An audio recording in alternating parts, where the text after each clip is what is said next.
신명기 4장 1절에서 9절 말씀 인데요. 우리 이 말씀 가지고 좀 하나님 앞에 나아가도록 하겠습니다. 보도록 하겠습니다. 우리 먼저 한번 교독을 하겠습니다. 1절 이스라엘아 이제 내가 너희에게 가르치는 규례와 법도를 듣고 준행하라. 그리하면 너희가 살 것이요 너희 조상의 하나님 여호와께서 너희에게 주시는 땅에 들어가 그것을 얻게 되리라.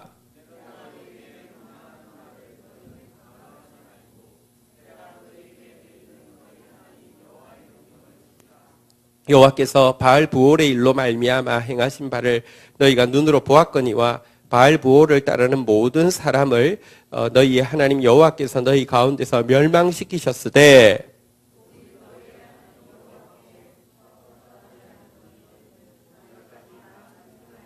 내가 나의 하나님 여호와께서 명령하신 대로 규례와 법도를 너희에게 가르쳤으니 이는 너희가 들어가서 기업으로 차지할 땅에서 그대로 행하게 하려 함인즉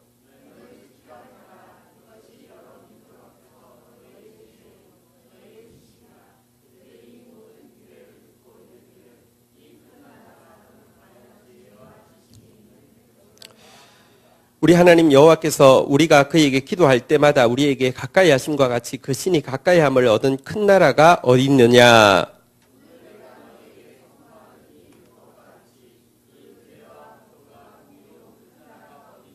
오직 너는 스스로 삼가며 내 마음을 힘써 지키라. 그리하여 잠시만요. 9절 혼자 읽어야 되네요. 9절 마지막 절입니다. 같이 읽도록 하겠습니다. 시작. 오직 너는 스스로 삼가며 내 마음을 힘써 지키라. 그리하여 내가 눈으로 본 그 일을 잊어버리지 말라. 내가 생존하는 날 동안 그 일이 내 마음에서 떠나지 않도록 조심하라.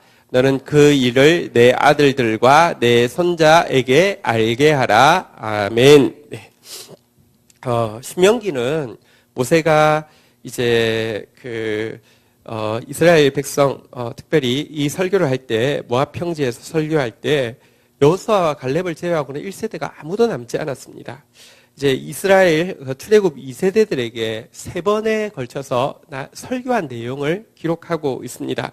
설교를 통하여서 이제 그가 받았던 이 규례와 법도 십계명과 그 부칙에 대해서 이렇게 한 번 더 그들에게 가르치며 이제 그들이 가나안 땅에 들어가게 될 것인데 이 광야 40년 동안 출애굽 1세대가 행했던 시행착오들을 범하지 않도록 그들에게 순종과 불순종의 완전 상반된 결과를 또 알려주면서 그리고 이 율법을 주신 하나님께서 얼마나 선한 분이시며 또 하나님께서 주신 이 율법이 얼마나 사랑스러운 것인지를 설교하는 내용이 이 신명기고요. 신명기 첫 번째 설교가 1장부터 4장 43절까지인데요. 이제 첫 설교를 마무리하는 내용이 4장부터 기록되어 있습니다. 자, 우리 1절, 2절 먼저 읽고 교독하고 시작하도록 하겠습니다. 이스라엘아 이제 내가 너희에게 가르치는 규례와 법도를 듣고 준행하라. 그리하면 너희가 살 것이요 너희 조상 하나님 여호와께서 너희에게 주시는 땅에 들어가서 그것을 얻게 되리라.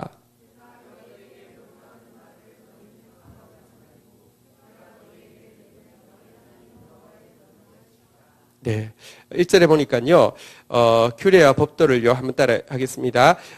듣고 준행하라. 2절에도 보니까요 한번 따라 하겠습니다. 가감하지 말고 지키라. 규례와 법도를 듣고 준행하라.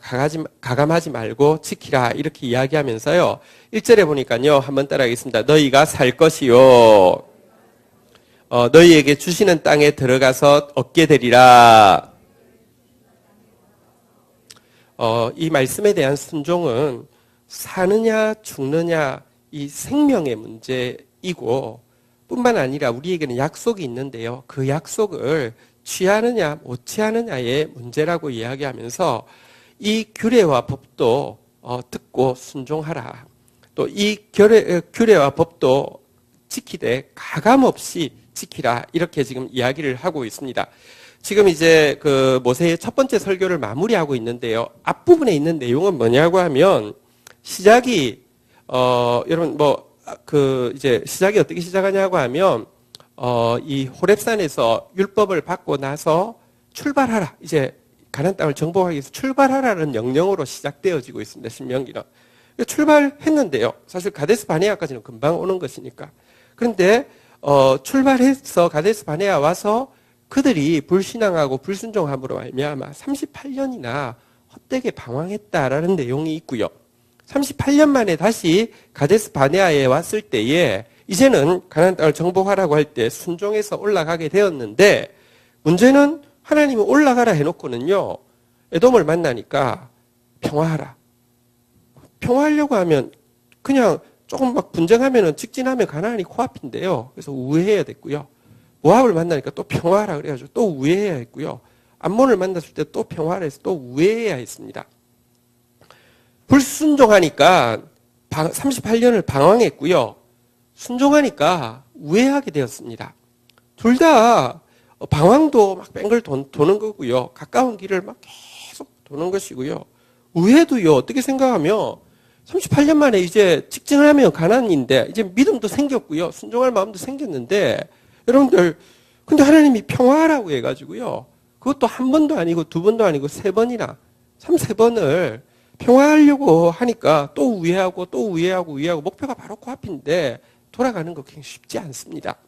그런데 자기가 불순종하고 불신앙해서 방황할 때는 사실은 정말로 고통과 멸망밖에 없었지만 우회했을 때는요.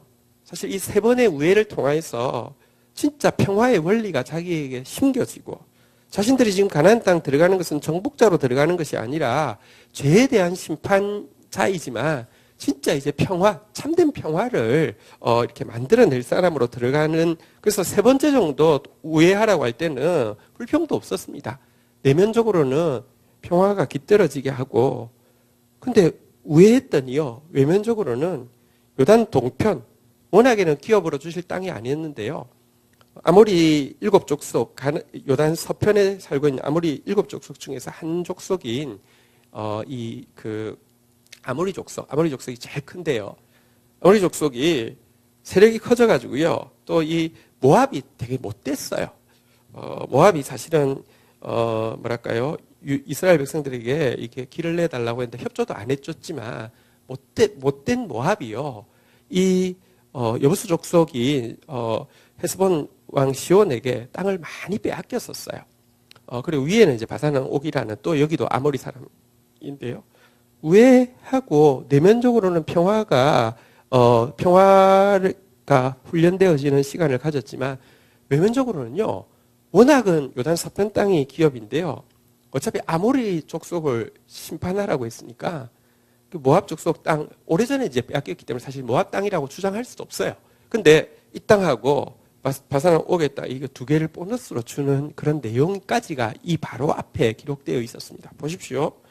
하나님 말씀에 순종하고 하면요. 우회하는 것처럼 보이지만 내면이 주님 닮게 되고요. 외면적으로 보너스가 생기고요. 여러분 내 생각 가지고 불순종하고 불신앙하면요. 헛된 방황과 멸망밖에 없다는 것을 쭉 이제 앞에서 보여주고 나서는요. 다시 이야기를 하면서요. 진짜 다시 한번 따라하겠습니다. 듣고 준행하라. 가감하지 말고 지키라. 그리하면 너희가 살 것이요. 약속을 얻게 되리라. 진짜 살고 죽고의 문제고 진짜 여러분들 약속을 얻게 되느냐 못 얻게 되느냐 말씀에 있다 이렇게 이야기를 하고 있습니다.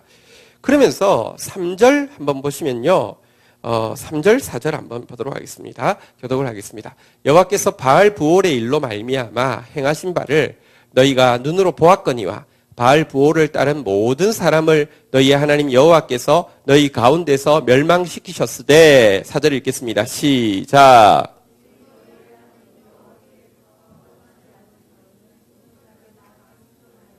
자, 이것 지금 여러분 여기 이제 지금까지 일에 대해서 쭉 이제 너희들이 방황할 거냐 아니면 하나님 말씀대로 순종해서 이렇게 돌아가는 것 같지만 더 가까운 길을 갈 거냐 이렇게 이야기한 것과 달리 바알보올 사건은 이 2세대가 전부 다 같이 겪은 사건입니다. 출애굽 2세대들만 모여 있을 때에 그들이 집단적으로 행한 사실은 제일 큰 범죄가 바알보올 사건이죠.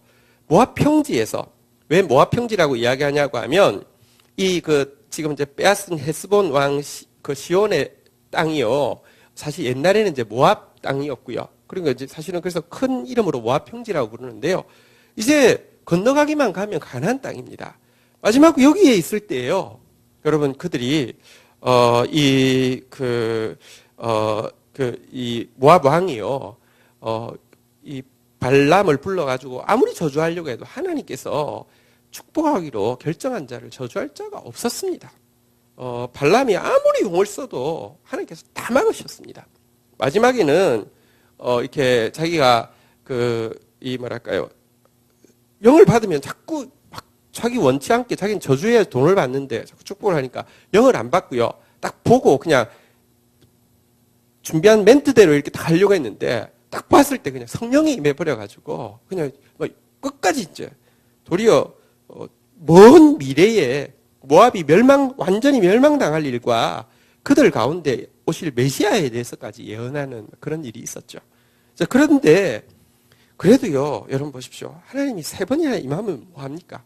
마음이 안 바뀌는데요. 마음이 쓰레기통인데요. 마음이 탐욕에 이미 빼앗겨 있는데요. 그래서 성령이 임했을 때는 너 돈도 뭐고 상관없어. 나 간다. 이렇게 해놓고는요. 발람이 가다가 제정신 들어오고 나서는요. 돌아와가지고 너무 미안하다고 막 하면서 한 번만 더 기회를 달라고 하면서 방법이 하나 있다고 하면서 바알 여사제들 그러니까 성창들 보내가지고 하면 광야에서 지금 완전히 지금 막 굶주려 있기 때문에 혹가닥 넘어올 거라고 이렇게 이야기해가지고 와서 그들이 들어왔을 때 같이 막 음행하고 바알 신에게 가서 막 절하다가 24,000명이 그날 목숨을 잃었던 사건이 바로 바알보올 사건입니다. 그들이 하나님 말씀 떠날 때 얼마나 무시무시한 큰 그 심판이 있었는지 그들도 가나안 땅 들어가기 직전에 직접 보기도 했습니다. 이 사건을 언급하면서 4절에 보면요. 너희가 듣고 준행하고 가감없이 지키는 것에 대해서 아주 중요한 표현을 한 개 이야기했는데요.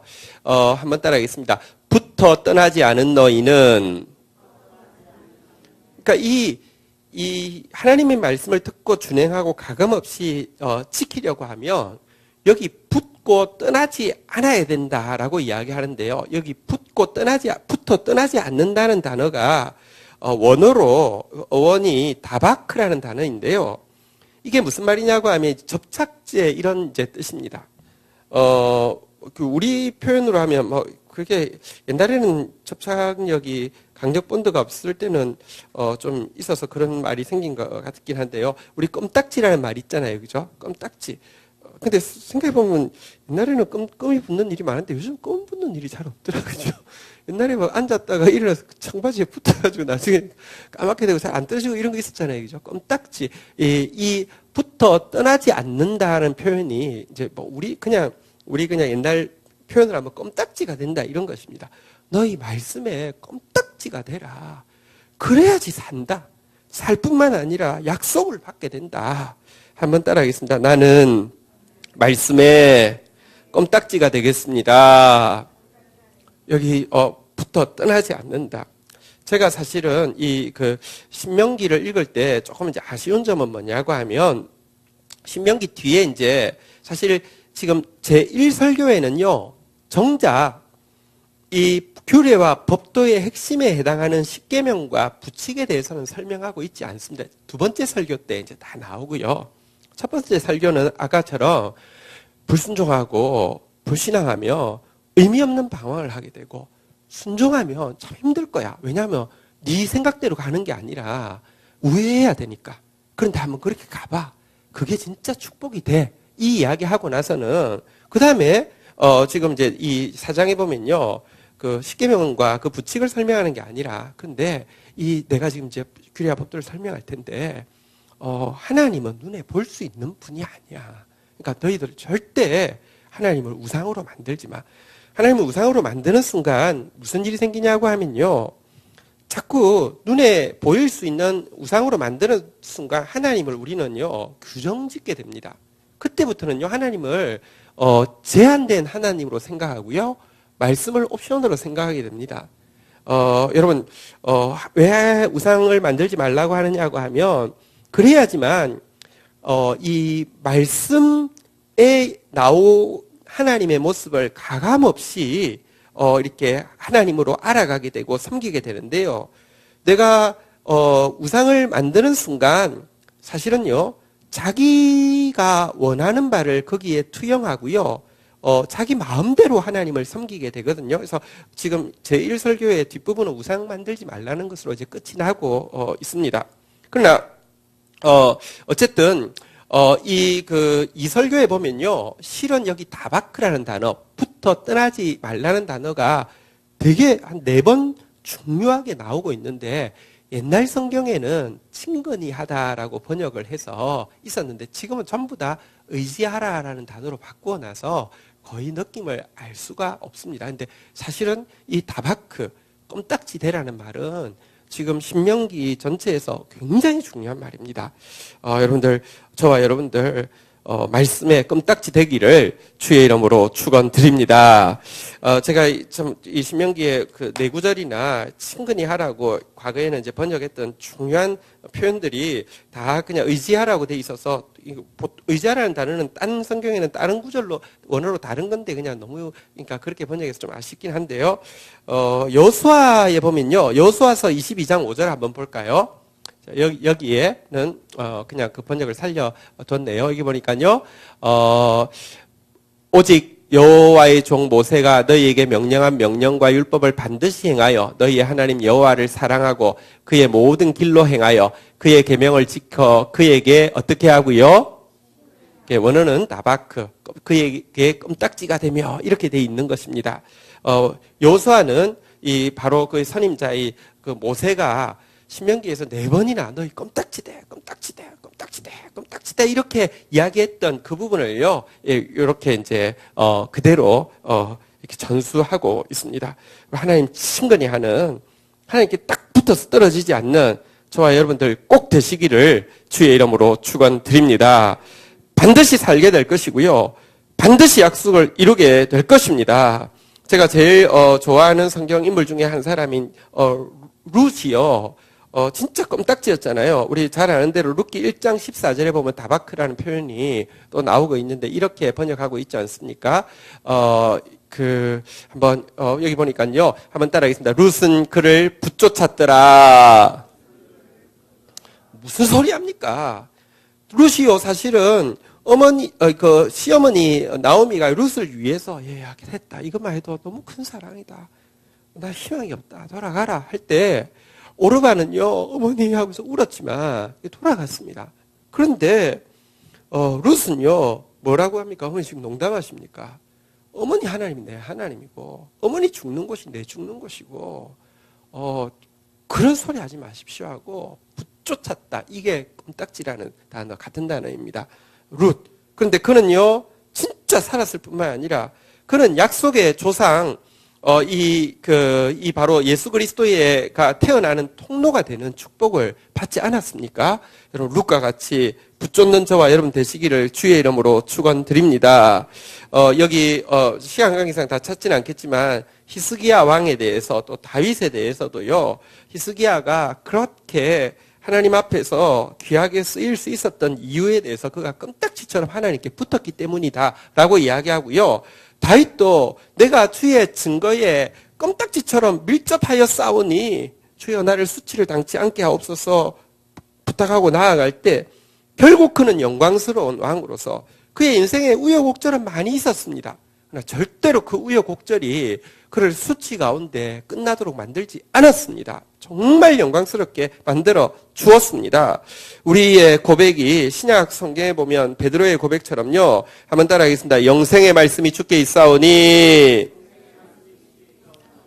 내가 누구에게로 가오리까? 여러분들 말씀에 껌딱지 되기를 주의 이름으로 축원드립니다. 자, 5절 오늘 본문 5절로 한번 가보도록 하겠습니다.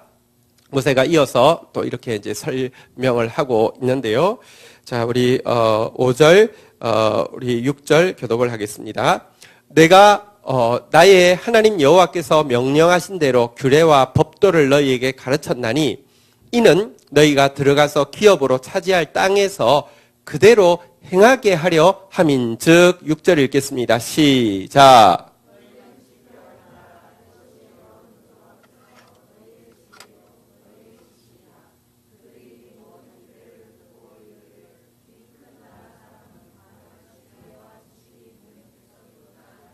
자, 이제 모세가 이 규례와 법도를 그들에게 이제 알려줄 것입니다. 가르쳤나니 했는데 이건 뭐 평소에도 계속 가르쳤으니까요. 그렇지만 실은 이제부터 제2 설교 때 자세히 가르칠 것인데요. 자, 이 가르치는 것은요, 단지 지식적으로 알게 하는 데서 끝나는 것이 아니라 여기 보니까요, 한번 따라하겠습니다. 기업으로 차지할 땅에서 그대로 행하게 하려 함인즉. 여러분들, 우리가 하나님 말씀을 대할 때 참 그 두 가지를 조심해야 합니다. 첫 번째는 여러분들 이거 알아야 합니다. 너무 모릅니다. 한국 교회의 실패는요, 말씀의 실패입니다. 저는 한국 교회에 희망이 있다고 확실히 믿는 이유가 있습니다. 한국 교회의 부흥은 말씀 때문에 부흥이 아니었고, 한국 교회의 지금 몰락은요, 사실은요, 종교가 몰락하는 것이지 말씀이 몰락하는 것이 아닙니다. 그래서 나는 한국 교회 아직도 희망이 있다고 생각합니다. 한 번도 말씀 때문에 바르게 부흥한 적 없고요. 한 번도 말씀을 행했음에도 불구하고 무너진 것이 아니기 때문에 저는 아직도 한국 교회에 희망이 있다고 생각합니다. 말씀에 돌아가기만 하면. 그런데 문제는 정말 성도들 말씀 진짜 모릅니다. 전혀 모릅니다. 말씀에 대한 지식이 전무합니다. 정말 이렇게 무지해도 되나 싶을 정도로 정말 무지합니다. 여러분, 우리 여호와를 알자, 힘써 여호와를 알자. 이것은요, 이 성도에게 가장 중요한 의무인데요. 하나님의 말씀을 너무 모릅니다. 하나님의 말씀 반드시 알아야 합니다. 우리 하나님의 말씀 알아가는 저와 여러분 되시기를 주의 이름으로 축원드립니다. GT를 이제 한 30년 가까이 썼고요. 이제 거의 성경 전거를 이제 다 쓰게 되었습니다. 월요일 날 그 신명기 관련해서, 신명기가 워낙 큰 책이니까 이제 전체를 다 이제 한 두 번의 강의에 나누어서 리뷰하는 이제 GT 세미나 한 달에 한 번 하는 거 하려고 하는데요. 우리 GT 독자들은 이제 마니아 독자들이지 막 많은 독자가 있는 것도 아니고 뭐 그렇긴 합니다. 그래도 막 그 지방에서도, 지난번 첫 번째 세미나 할 때도 지방에서도 멀리서도 이렇게 뭐 외국에서도 오고 지방에서도 오고 막 이렇게 해가지고 세미나 했었는데, 이번에도 또 막 지방에서도 여러분이 오시고 해서 많은 숫자는 아니지만 어쨌든 이렇게 사모하는 마음으로 오는데요. 여러분, 이 하나님 말씀 아는 것 너무 중요합니다. GT를 한 이유는 너무 하나님 말씀 모르기 때문에. 여러분, 다독한다고 또 알 수 있는 것도 아니에요. 진짜 다독도 해야 되지만 정독도 해야 되고, 또 그 말씀이 사실은 만만치 않습니다. 저희들이 지금 잠언을 수요 사경회 때 쭉 묵상하고 있는데, 사실은요, 뜻을 알고 읽는 사람 진짜 아무도 없다고 생각해도 과언이 아닐 정도로 전혀 잘 모릅니다. 제대로 아는 것 너무 중요합니다. 그런데요, 아는 것 중요한데 또 아는 것에 머물러서는 안 됩니다. 다시 한번 따라하겠습니다. 그대로 행하게 하려 함인즉. 진짜 알아야 되고요. 알고 나서는 행해야 합니다. 이것이 하나님의 말씀을 제대로 가지는 것인데요. 이렇게 알고요, 말씀에 대한 지식이 있고요, 또한 행하는 거, 말씀에 대한 그 순종이 있으면요, 6절에 보니까요, 여러 민족 앞에서 너희의, 한번 따라하겠습니다. 지혜요, 지식이라. 여기 지식은 이제 보편적으로는 성경에 보면 명철로 많이 번역하는 단어를 썼는데요. 그러니까 분별력이라는 뜻인데요. 여러분들 정말로 말씀을 제대로 알고 정말로 말씀을 제대로 이렇게 순종하게 되면요, 진짜 지혜, 호크마, 진짜 여러분 하나님의 말씀을 그 상황에 어떻게 적용해야 될지를 알게 되고요, 진짜 분별력, 정말로 여러분 선과 악이 막 섞여 있는 이 세상 가운데서 정말 바른 것을, 지극히 선한 것을 분별할 수 있는 능력이 주어진다. 그래서 사람들이 여러분 우리가 말씀을 듣고 준행하고요, 가감없이 지키게 되면요, 우리를 향해서요 정말 지혜 있는 사람이다. 지식이 아까 제가 명철이라고 했죠. 보통 명철이라고 번역을, 잠언서 같은 경우는 거의 명철이라고 번역을 한다는데요. 어쨌든 명철하다, 진짜 분별력 있다, 이렇게 이야기할 것이라고 이야기하고 있습니다. 여기 밑에 보니까요, 그들이 이 모든 규례를 듣고 이러기를, 이 큰 나라 사람은 과연, 한번 따라하겠습니다. 지혜와 지식이 있는 백성이로다. 하나님의 사람은요, 말씀 듣고 준행함으로 말미암아, 가감없이 실천함으로 말미암아 생명이 있는 사람이고요, 약속을 성취하는 사람일 뿐만 아니라 지혜가 있는 사람이고요, 명철이 있는 사람이라고 고백을 들어야만 됩니다. 그리고 이것은 하나님의 약속이기 때문에 반드시 그렇게 되게 되어 있습니다. 우리 말씀 더 알고 말씀 더 순종하다가 정말 지혜와 지식이 있는 백성이로다, 세상으로부터 들을 수 있는 그런 저와 여러분 되시기를 주의 이름으로 축복합니다. 자, 그러면서 모세는요, 이스라엘이 받고 있는 이 특별한 이 은총이 무엇인지, 이 말씀, 이 법도와 규례를 통해서 받고 있는 특별한 은총이 무엇인지 두 가지로 요약해서 이야기하고 있는데요. 첫 번째가 7절이고요. 두 번째가 8절입니다. 우리 한번 교독을 하도록 하겠습니다. 우리 하나님 여호와께서 우리가 그에게 기도할 때마다 우리에게 가까이 하심과 같이 그 신이 가까이 함을 얻은 큰 나라가 어디 있느냐?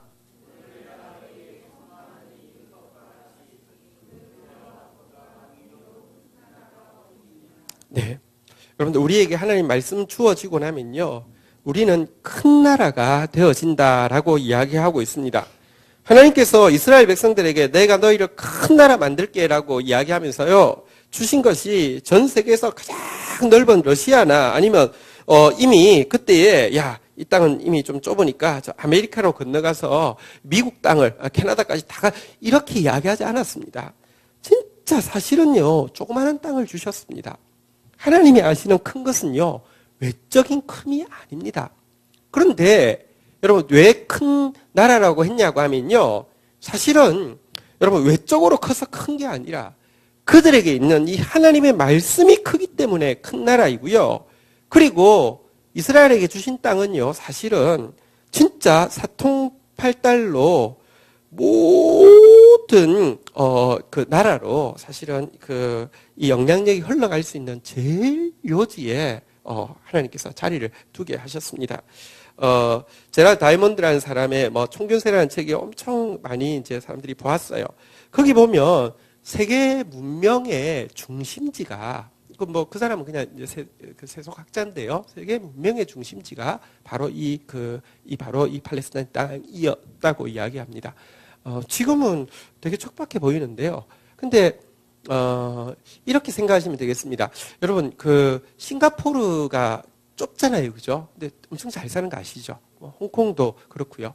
근데 싱가포르나 홍콩 같은 게 이 조그만한 땅덩어리에 한 30개 있었다고 생각하시면 되겠습니다. 과거에 이 땅이 어쨌든 최고 핵심 요지였습니다. 여기에서의 문명이 전부 다 이쪽으로 가면 유럽 문명이, 이쪽으로 가면 아시아 문명이 전부 출발점이 되어질 정도로, 그리고 모두가 유통할 정도가 되어지는, 특별히 이제 문명학적으로는 보면 여기 중국 문명도 있고 인더스 문명도 있고요, 여기 바벨론 문명도 있고 이집트 문명도 있고 여기 그리스 문명도 있고 한데, 총균세의 이론에 의하면 이 목축과 이 목축업과 또 농작물과 그리고 이 무기 이게요, 사실은 출발이 여기였다고 이야기하고 있고, 지난주에 우리 살펴본 것처럼 사실은 야발이나 두발가인에게서부터 처음으로 이 목축업이, 그러니까 이게 대규모, 이게 목축이, 그리고 이 대규모 무기가 이게 처음 이렇게 조상이라고 이야기하는 사실은 진짜 출발점입니다, 여기가. 근데 이게 바로 영향력이 큰 것이지, 많이 집어먹어가지고 돼지처럼 먹었다고 큰 것이라고 이야기하지 않고요. 외적으로 큰 게 아니라 내면에 이 말씀이 큰 게 큰 것이거든요. 어쨌든 모든 사람들로 하여금 이렇게 큰 나라가 어디 있느냐라는 이야기를 여기 지금 두 번이나 이야기하고 있죠. 7절에서도 한번 따라하겠습니다. 큰 나라가 어디 있느냐. 8절에도 보면요. 한번 따라하겠습니다. 큰 나라가 어디 있느냐. 자, 그런데 7절에 나오는 큰 나라는 무엇이냐고 하면요. 우리가 그에게 기도할 때마다 우리에게 가까이 하심과 같이 그 신이 가까이 함을 얻은 큰 나라가 어디 있느냐. 하나님께서 이스라엘에게 주신 가장 큰 축복은 무엇이냐고 하면요. 하나님이 우리가 기도할 때마다 가까이 하신다는 것입니다. 이런 민족은 없다는 것입니다. 근데요. 다시 이야기하지만 이 위에 지금 계속 앞에 나오고 있는 것은 법도와 규례를 듣고 준행하라. 가감없이 지키라. 너희들이 이게 다바크, 껌딱지가 되라. 그렇게 하면 너희가 큰 나라 백성, 지혜와 지식이 있는 큰 나라 사람, 큰 나라 백성 된다라고 이야기했는데 거기에 이어서 나온 것이지 뚝 떨어진 것이 아닙니다. 어떤 사람은 기도할 때 하나님이 가까이 한다고 나같이 가까이 하는 사람이 없고 너희들 기도해서 안 되는 문제 나한테 가져오면 무조건 돼. 이런 사람이 있습니다. 사기꾼입니다. 그럴 수 없습니다. 여기 전제는요. 우리가 하나님 말씀이 있고 이 말씀을 내가 알고 이 말씀을 내가 행하면서 이 말씀 가지고 기도하면 하나님은요. 가까이 하신다고 이야기하고 있습니다. 그리고 이와 같이 하나님이 가까이 하는 민족은 없다라고 이야기합니다. 이것이 너희의 가지고 있는 내면적인 진짜 부유함이고 큼이다. 이렇게 이야기하고 있습니다. 가까이 한다는 거하고 무조건 내 뜻대로 된다는 거하고 응답된다는 거하고 아무 상관없습니다. 오늘 우리가 그 GT 본문에 보면 오늘 이제 금요일 날 GT 본문에 보면 모세가 하나님 앞에 기도하잖아요. 이제 너는 여기서 죽고 다 그 땅에 들어가지 못하리라고 할 때 하나님 앞에 기도하잖아요. 하나님 앞에서 그 모세 얼마나 위대한 종이고 하나님의 친구로까지 부름받았지만 오늘 그 본문으로 가볼까요? 3장 24절에 기도하면서 이렇게 이야기하고 있습니다. 한번 따라하겠습니다. 주 여호와여 주께서 주의 크심과 주의 권능을 주의 종에게 자, 벌써 네 번인가요? 네 번 나왔죠? 나타내시기를 시작하셨사오니 천지간에 어떤 신이 능히 한번 따르겠습니다. 주께서 행하신 일, 주의 큰 능력으로 주의 큰 능력, 앞에 5번이군요. 앞에 주 여호와여 주께서, 총 7번이나 하나님을 주인이라고 철저하게 그분 앞에서 굴복합니다. 이게 바로 예배죠. 엎드리는 거. 이렇게 간절히 굴복하면서 25절에 그가 아랬죠. 소원을 구합니다. 같이 한번 읽도록 하겠습니다. 시작. 구하옵나니 나를 건너가게 하사 요단 저쪽에 있는 아름다운 땅, 아름다운 산과 레바논을 보게 하옵소서. 여러분 보십시오. 모세는 하나님께서 너는 건너가지 못하고 여기서 죽으리라고 이야기했지만 하나님 앞에서 대드는 게 아닙니다. 하나님의 주권을 철저히 한 구절에 7번이나 주를 고백하면서 철저히 엎드러지지만 간곡하게 하나님 나 그냥 지도자가 아니라 백성으로라도 정말 건너가 보고 싶습니다. 그 아름다운 땅, 그 아름다운 산, 그 약속의 땅 나 그냥 한번 가서 밟아만 보면 좋겠습니다. 눈으로 한번 보기만 보면 좋겠습니다. 건너가게 해주세요라고 기도하고 있습니다. 자, 그랬더니요. 뭐라고 했습니까? 자, 26절 한번 볼까요? 같이 한번 읽도록 하겠습니다. 읽겠습니다. 시작. 여호와께서 너희 때문에 내게 진노하사 내 말을 듣지 아니하시고 내게 이르시되 그만해도 족하니 이 일로 다시 내게 말하지 말라. 한번 따라하겠습니다. 그만해도 족하니 이 일로 다시 내게 말하지 말라. 정말 매정하게 이렇게 거절을 당했습니다. 자, 그런데 한번 보십시오. 이게 모세가 받은 특권입니다.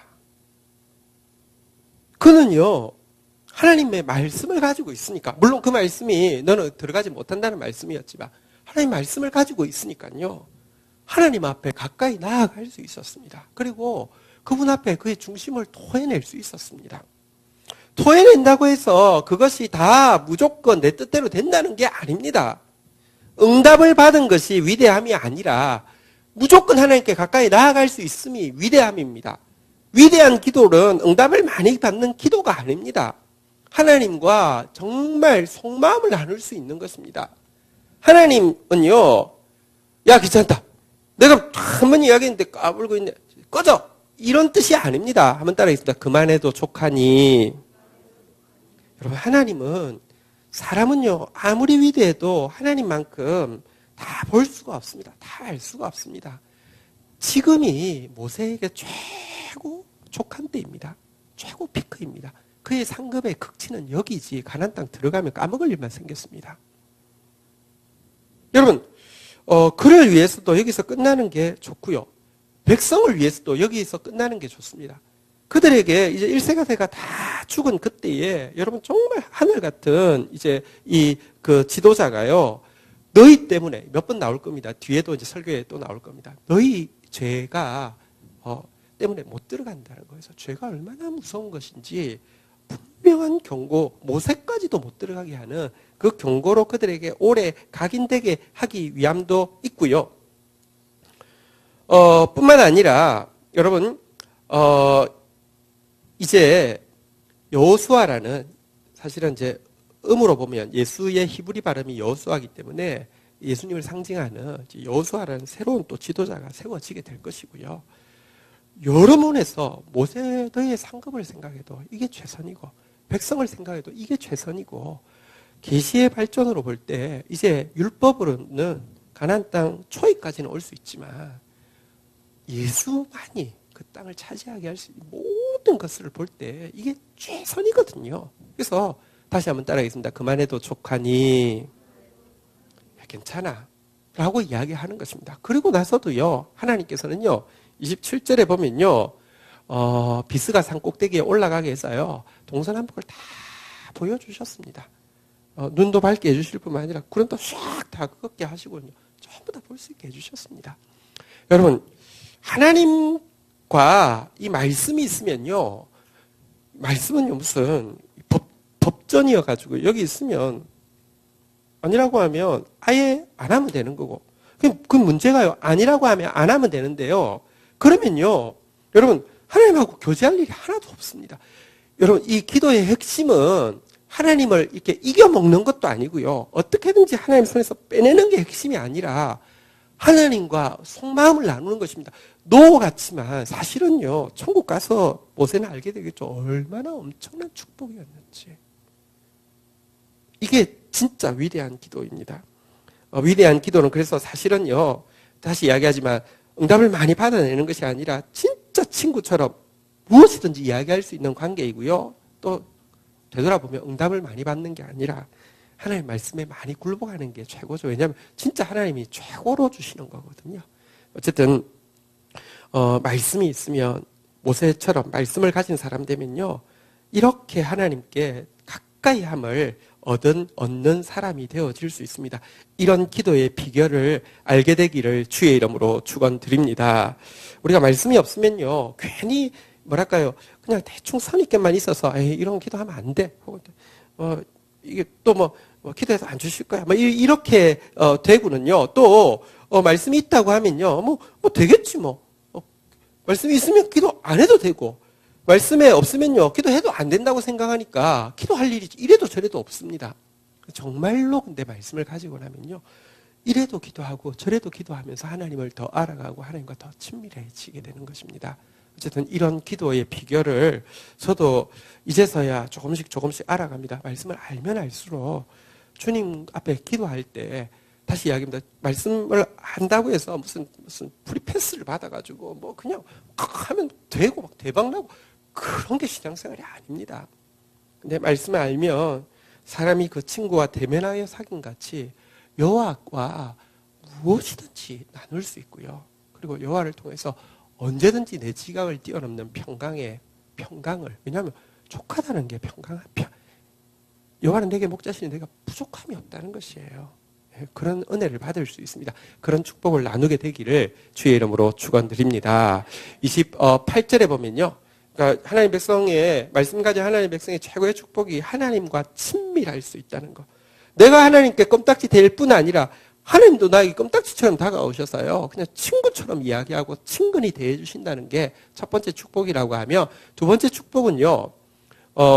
다시 본문 8절로 가주시겠어요? 자, 오늘 본문 8절에 보니까요.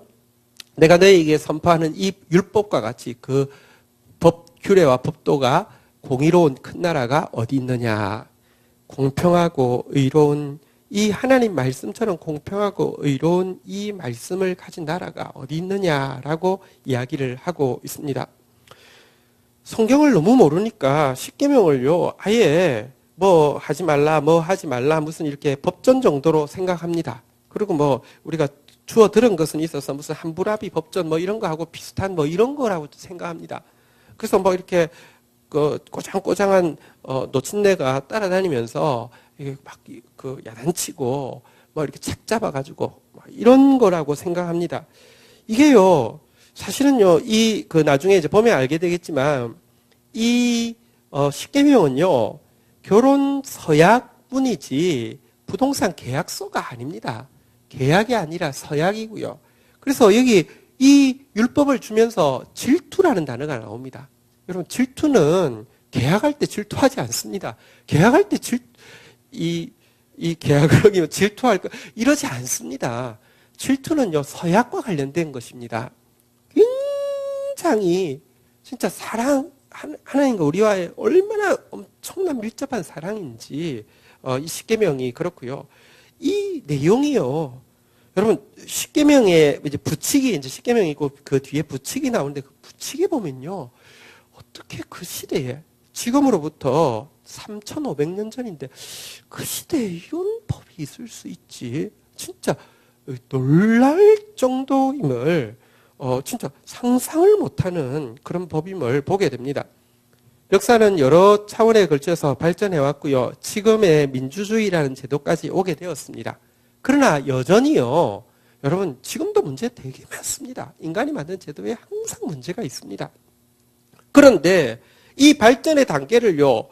완전히 뛰어넘어서요. 3,500년 전 율법 그냥 맛보기만 한번 보시죠. 이제 왜냐하면 두 번째 설교 뭐 이렇게 쭉 나올 거니까요. 한번 보도록 하겠는데 한번 보도록 하겠습니다. 예를 들면 십계명 부칙에 어떤 내용이 있는지 한번 보여드릴게요. 신명기 22장 6절 7절 한번 보십시오. 자, 길을 가다가 나무에나 땅에 있는 새의 보금자리에서 새 새끼나 알이 있고 그 어미 새가 그의 새끼나 알을 품은 것을 보거든 그 어미 새와 새끼 새를 아울러 취하지 말고 7절 읽겠습니다. 시작.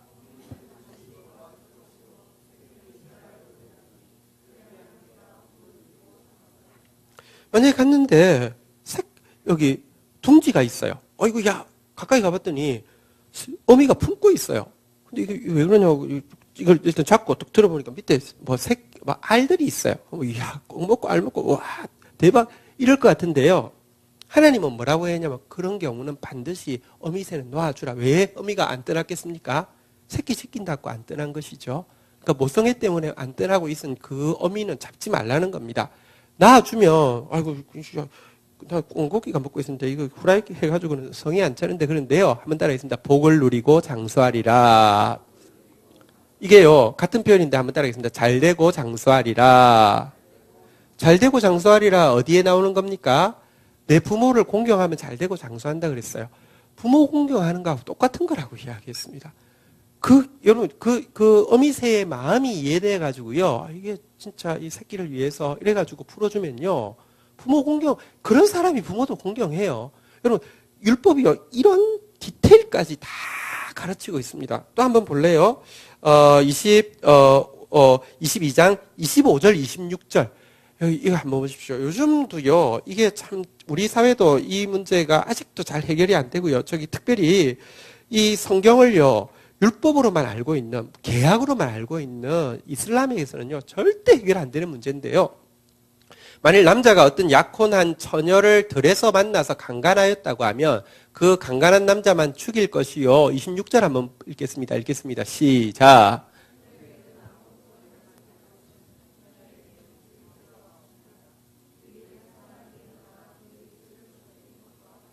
여인이 이제 강간을 당했습니다. 이런 경우에 이제 약혼자가 있는 여인인데 끌려가서 강간을 당했습니다. 이럴 경우 남자는 죽이는데 여인을 죽이지 말되 왜 죽이지 말아야 되느냐? 왜 죄가 없다고 이야기하느냐? 비유를 보십시오. 이 일은 사람이 일어나 그 이웃을 쳐 죽인 것과 같은 일이라. 이 무슨 말이냐고 하면 묻지마 살인을 당한 경우와 같은 경우이기 때문에 그녀에게는 책임이 1도 없다. 아무것도 없다. 그는 아무것도 묻지 말라. 이렇게 돼 있는 것입니다. 묻지마 살인 당한 사람한테 네가 뭐 행실이 어째서 뭐가 어째서. 이슬람에는 지금도 명예살인이라고 해가지고요.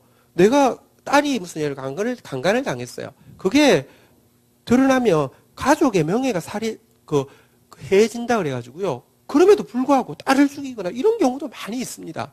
여러분, 근데요, 그 시대에 아무 해도 끼치지 말라고, 물론 이렇게 말해놓고 안 될 수 있으니까 디테일까지 다 자세하게 가르치고 있는 것이 하나님의 법입니다. 한번 볼까요? 제가 오늘 가버나움이라는 영화를 봤는데요. 스포는 하지 않습니다. 난민에 대한 이야기인데 그것까지만 합니다. 자, 난민문제 23장 15절 16절. 예. 자, 한번 보겠습니다. 23장 15절 16절.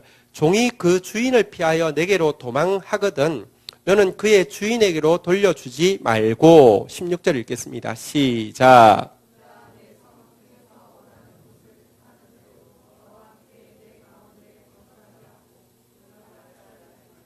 여러분, 이제, 노예가 탈출해서 남의 나라로 이제 살기 위해서 남의 나라로 왔을 경우는요, 그 당시는 고대 노예제 사회이기 때문에 이거는 나라들끼리 다 계약이 체결되어 있습니다. 그냥 돌려주면 다 사용을 당하는 건데요. 절대로 돌려주지 말라고. 심지어 그가 원하는 곳을 택해서 살 수 있도록 해라고. 절대로 압제하지 말라고. 이게 3,500년 전 지금 민주주의 사회가 아니고요. 노예제 사회에서 가당키나 한 말입니까? 불가능한 일입니다. 근데 그렇게 되어 있습니다. 그게 율법의 가르침입니다. 가난한 자들이 이스라엘에서는 사실은요, 종이 될 수 없게 했고요. 가난에 대해서 구체적으로 해결할 방법들을 너무 많이 제시하고 있죠. 뭐 예를 들면 제31조 제도도 있고요. 희년 제도도 있고요. 뭐 어쨌든 안식년 제도도 있고요. 또 밭 기퉁이에 이렇게 이삭단을 자르지 말고 남겨서 가난한 자들이 주워가게 하는 뭐 있고요. 그게 율법에 다 기록되어 있고요. 심지어 너무 가난하면 이제 어쨌든 돈을 빌려야 되면 이렇게 물건을 전당 잡혀가지고 돈을 빌릴 수밖에 없잖아요. 이런 경우가 될 때도 어떻게 하라고 하냐면, 예를 들면 신명기 24장 10절부터 한번 가볼까요? 10절부터 13절에 보면요, 내 이웃에게 무엇을 구워줄 때 너는 그의 집에 가서 전당물을 취하지 말고. 11절 읽어볼까요? 시작.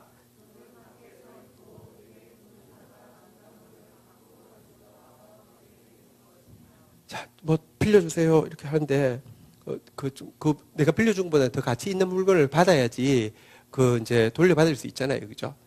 뭐가 있는지 내가 들어가서 한번 살펴보고 내가 가져가겠다. 절대 안 된다는 것입니다. 프라이버시의 영역이고, 너 빌려주기로 결정했으면 그 사람이 가져오는 것 가지고 하지, 방 안에 들어가지 말라는 것입니다. 그렇게 해서 빌려주었는데요. 자, 이 물건을 전당 잡고 빌려줬단 말입니다. 12절, 13절에 보면요, 그가 가난한 자이면 너는 그의 전당물을 가지고 자지 말고. 13절을 읽겠습니다. 시작.